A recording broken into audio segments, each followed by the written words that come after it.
Thomas Mitchell was a man who seemed to have it all. In his late 30s, living in a bustling city with his wife Julie, he had the life most people would envy. They'd been married for 19 years, navigating the ups and downs with a sense of calm, finding balance between their careers and personal life. Their home, though simple, felt like a sanctuary from the outside world, filled with memories of shared laughter, quiet mornings, and long nights. Work had always been demanding, but Thomas had sacrificed little moments for the sake of ambition, convinced that success was worth the price. Yet, deep down, there was an unspoken tension between the hours spent in the office and the time missed with Julie. They'd grown comfortable, perhaps too comfortable. Life seemed perfect, until it wasn't. The first cracks appeared slowly, almost imperceptibly.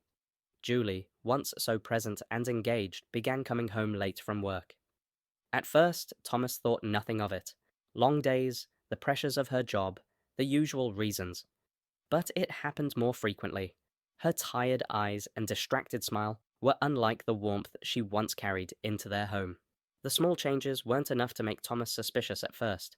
She started spending more time on her phone, even in the evenings.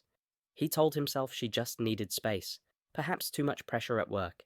But then came the unfamiliar perfume on her clothes, a scent he didn't recognize, one that lingered too long after she left the room. One evening, when he asked her how her day was, Julie's response was short, almost irritated. Something that hadn't been the case before. The signs were subtle, but Thomas couldn't ignore the gnawing feeling that something was off. He brushed it aside, clinging to the hope that it was just stress. But deep down, a quiet suspicion started to form. In an attempt to reconnect, Thomas decided to plan a special evening for just the two of them. He cooked Julie's favorite meal, set the table with candles, and dimmed the lights to create a warm, intimate atmosphere. Everything was perfect, right down to the dessert he knew she loved. As the hours ticked by, Thomas kept glancing at the clock, waiting for Julie to arrive home. He texted her around 6:30 p.m., asking if she was still on her way. She replied that work was keeping her late, but she'd be home as soon as she could. Thomas tried to stay patient, but with each passing minute, he felt the weight of the empty house grow heavier. His stomach twisted with unease. By 8 p.m., he could no longer deny the hollow feeling creeping over him. The meal sat untouched, the candles flickering faintly. Julie's absence stung more than he wanted to admit. The evening took an unexpected turn when Thomas's phone buzzed around 9 p.m. It was a call from Simon, one of Julie's colleagues. His name was familiar, though Thomas never thought much of him. He answered the call, hoping it was just a harmless update about Julie's late hours. "Hey, Thomas, it's Simon." The voice on the other end said, calm but somehow a bit too casual. "I just wanted to let you know that Julie's going to stay over at my place tonight after drinks. We're wrapping up a project, and she won't be heading home." Thomas's heart sank. A million thoughts rushed through his mind. Why would she stay with Simon? The mix of disbelief and suspicion churned in his stomach. He tried to stay composed, but the weight of Simon's words cut deeper than he expected. "Thanks for letting me know," Thomas replied, his voice steady, though his mind was racing. As he hung up, confusion flooded him. Was this just work, or was something more going on? The questions lingered, but he couldn't bring himself to confront her yet. Something felt irrevocably wrong. In the following days, Thomas couldn't shake the feeling that his life had shifted, just beyond his grasp. He started to pay more attention to Julie's behavior. Her phone's constant buzzing, the way she would quickly hide her screen when he walked by. The distance between them had grown, and now it felt like a wall. Unable to resist, Thomas began to look through her messages. It was a violation of trust, but he needed answers. The messages between Julie and Simon were frequent, casual at first, then more flirtatious. Playful jokes, long chat late into the night, and cryptic comments about their shared time outside of work. They exchanged inside jokes, intimate exchanges that spoke of something deeper than mere colleagues. As the evidence mounted, so did his heartache. Thomas felt like the ground beneath him had vanished. Betrayal seeped into his every thought. But he still couldn't bring himself to confront her. He needed to know more, needed confirmation. Was this an affair, or was he seeing things that weren't there? The emotional weight crushed him, but he clung to the hope of finding the truth. The weight of the secret became too much to bear. After days of quiet observation, Thomas finally decided to confront Julie. His heart pounded, a mix of anger and sorrow bubbling up, but he knew he couldn't live with the uncertainty any longer. It was late, and Julie had just returned from another long day at work. She was tired, distracted, but Thomas was calm, collected. He had rehearsed this moment in his head 1,000 times, but nothing could prepare him for the reality of it. "Julie," he began, his voice steady but firm.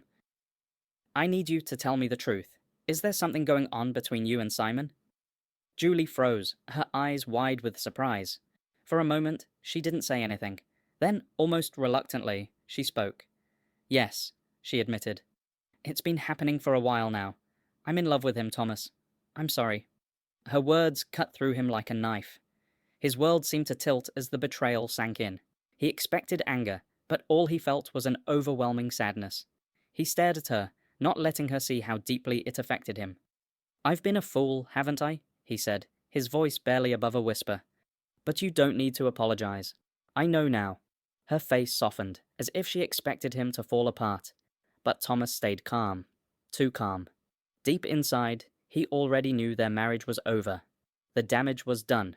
Rather than giving in to blind rage, Thomas chose a calculated path. He knew Simon's weaknesses. Everyone did. He had been in the office long enough to understand the subtle dynamics that held careers together and pulled them apart. And now, Thomas would use that knowledge to dismantle Simon's success, piece by piece. He started small, anonymous tips to the higher-ups about Simon's mistakes, highlighting projects that had failed or gone unnoticed. At work, he subtly fed rumors, eroding Simon's credibility with his colleagues. He knew exactly what buttons to push. Missed deadlines, ignored emails, and mistakes that were easy to spin into larger issues. Slowly, but surely, Simon's career began to unravel. Promotions slipped through his fingers. Projects failed to gain traction. And respect from his peers began to fade. Simon didn't know who was behind it, but Thomas remained detached, watching from a distance as the other man's life fell apart. The satisfaction came not from the damage itself, but from the control it gave him. In his own quiet way, Thomas was taking back what had been stolen from him. He was no longer powerless. Months had passed since the confrontation with Julie, but the bitterness still lingered. At a company gala, Thomas arrived alone, his thoughts calm, his demeanor composed.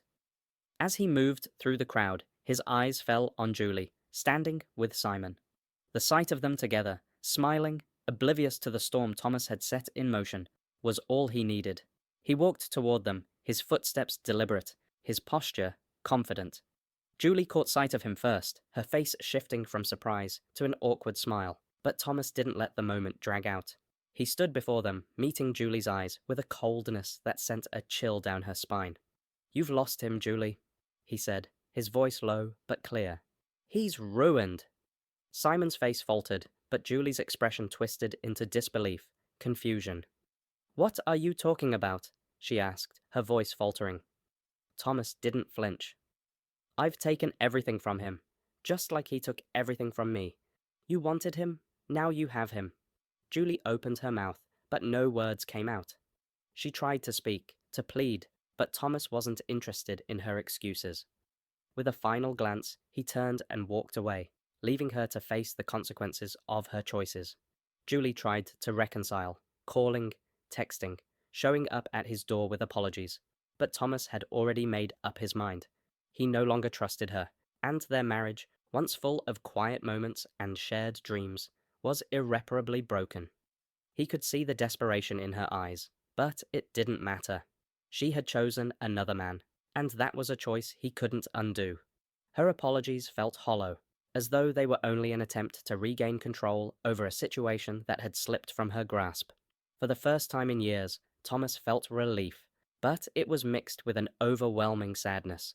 The person he had loved, the woman who had stood beside him for nearly 2 decades, was gone. And while the pain was still there, he knew he had to move on. The chapter of his life with Julie had closed, and he had no intention of reopening it. Looking back, Thomas realized that the pain of betrayal had transformed him in ways he couldn't have imagined. The emotional turmoil, the quiet rage, and the overwhelming sense of loss had all shaped him into someone stronger, more self-aware. He had learned that revenge wasn't about inflicting pain on others. It was about regaining control of his own life. By walking away with dignity, he had taken back his power, piece by piece. In the end, the lessons weren't about vengeance. They were about self-respect, the ability to move forward, and the courage to rebuild from the wreckage of the past. He knew that the journey ahead would be difficult, but he was no longer bound by the past or the hurt. With each step he took, he felt lighter, stronger, and ready to embrace the next chapter of his life. The man he had been was gone, but the man he was becoming was just beginning to rise.